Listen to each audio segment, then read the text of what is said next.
Hello welcome back to Sally kitchen. ഇന്ന് ഞാൻ മസാലയൊന്നും ഉണ്ടാക്കാതെ എളുപ്പത്തിൽ ചെയ്യാൻ പറ്റുന്ന ഒരു ചിക്കൻ്റെ സ്നാക്കാണ് കാണിക്കുന്നത്. ത്രെഡ് ചിക്കൻ എന്നാട്ടോ ഇതിൻ്റെ പേര്. നല്ല ഈസി ആയിട്ട് ചെയ്യാൻ പറ്റുന്ന ഒരു സ്നാക്കാണ്. അപ്പോൾ എങ്ങനെയാണ് റെഡിയാക്കി എടുക്കാൻ നോക്കാം. ചാനൽ സബ്സ്ക്രൈബ് ചെയ്യാത്തവരുണ്ടെങ്കിൽ ഒന്ന് സബ്സ്ക്രൈബ് ചെയ്ത് സപ്പോർട്ട് ചെയ്യണേ. ഈ ഒരു വീഡിയോ ഇഷ്ടപ്പെടുകയാണെങ്കിൽ ലൈക്ക് ചെയ്യാനും അതുപോലെ ഷെയർ ചെയ്യാനും മറക്കണ്ട.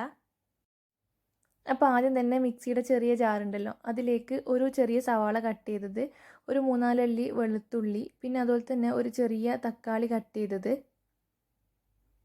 പിന്നെ ഒരു പിടി മല്ലിയില ചേർത്ത് കൊടുക്കുന്നുണ്ട്, കുറച്ച് കറിവേപ്പില ഇട്ട് കൊടുത്തിട്ടുണ്ട്. അതിൻ്റെ കൂടെ തന്നെ ഒരു 3 പച്ചമുളകും ചേർത്തിട്ട് മിക്സി അടച്ച് വെച്ച് ഇത് നന്നായിട്ടൊന്ന് അരച്ചെടുക്കണം.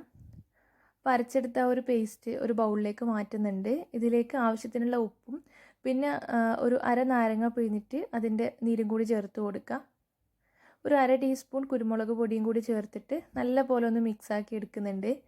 പിന്നെ ഇതിലേക്ക് നമ്മൾ ചിക്കൻ ചേർത്ത് കൊടുക്കുകയാണ്. ചിക്കൻ ഇതുപോലെ ബ്രസ്റ്റ് പീസ് ഉണ്ടല്ലോ, കുറച്ച് നീളത്തിലങ്ങ് കട്ട് ചെയ്തെടുത്തിട്ടുണ്ട്. നീരിയതായിട്ടൊന്ന് കട്ട് ചെയ്തെടുത്ത പീസ് അങ്ങനെ ഓരോന്നായിട്ട് ചേർത്ത് കൊടുക്കാം. സ്നാക്ക് എത്രത്തോളം ഉണ്ടാക്കുന്ന വെച്ചാൽ അതിനനുസരിച്ച് എടുക്കണം. ഇതിലൊരു പീസാണ് കേട്ടോ ഒരു സ്നാക്ക്, അപ്പോൾ അതിനനുസരിച്ചിട്ട് ചിക്കൻ എടുക്കാം.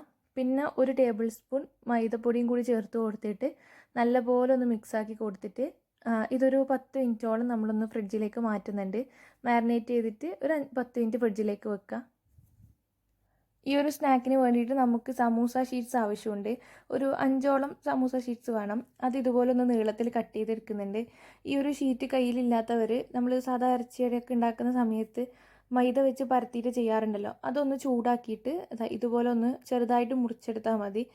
അതും നടക്കും.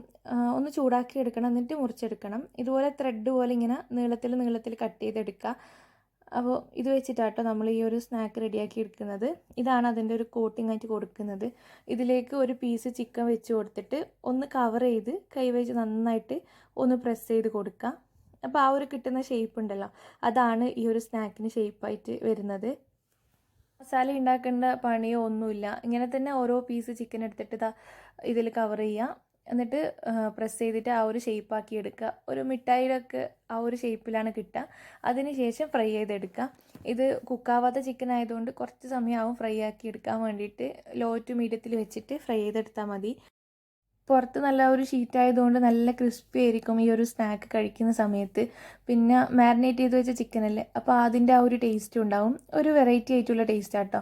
മസാലയൊന്നും ഉണ്ടാക്കേണ്ട ആ ഒരു പണിയോ അതിൻ്റെ ആ ഒരു ടേസ്റ്റ് ഒന്നും വരുന്നേ ഇല്ല. ഒരു വേറെ തന്നെ ഒരു ടേസ്റ്റാണ്. അപ്പോൾ എല്ലാവരും ട്രൈ ചെയ്ത് നോക്കുക. ഇങ്ങനെ തന്നെ എല്ലാം ചെയ്തെടുക്കുക. ചിക്കൻ മാക്സിമം നീളത്തിൽ കട്ട് ചെയ്യാൻ നോക്കുക. ചെറിയ പീസായാലും കുഴപ്പമൊന്നുമില്ല. അത് ഇതുപോലെ പ്രസ് ചെയ്തിട്ട് ആ ഒരു ഷേപ്പ് ഇതുപോലത്തെ ചെറിയ ഷേപ്പായിട്ടായിരിക്കും കിട്ടുക. അങ്ങനെ ആ ഒരു ഷേപ്പാക്കി എടുത്താൽ മതി. ഇങ്ങനെ തന്നെ ചെയ്തെടുക്കാം. ഷീറ്റില്ലാത്തവർ നമ്മൾ സമൂസക്കൊക്കെ പരത്തുന്ന രീതിയിൽ പരത്തിയിട്ട് ഒന്ന് പാനിലിട്ട് ചൂടാക്കി എടുത്തിട്ട് കട്ട് ചെയ്തിട്ട് ചെയ്താലും മതി കേട്ടോ. അപ്പോൾ ട്രൈ ചെയ്തിട്ട് ഫീഡ്ബാക്ക് കമൻറ്റ് ബോക്സിൽ പറയണേ. വീഡിയോ ഇഷ്ടപ്പെടുകയാണെങ്കിൽ ലൈക്ക് ചെയ്യാനും ഷെയർ ചെയ്യാനും മറക്കണ്ട. താങ്ക്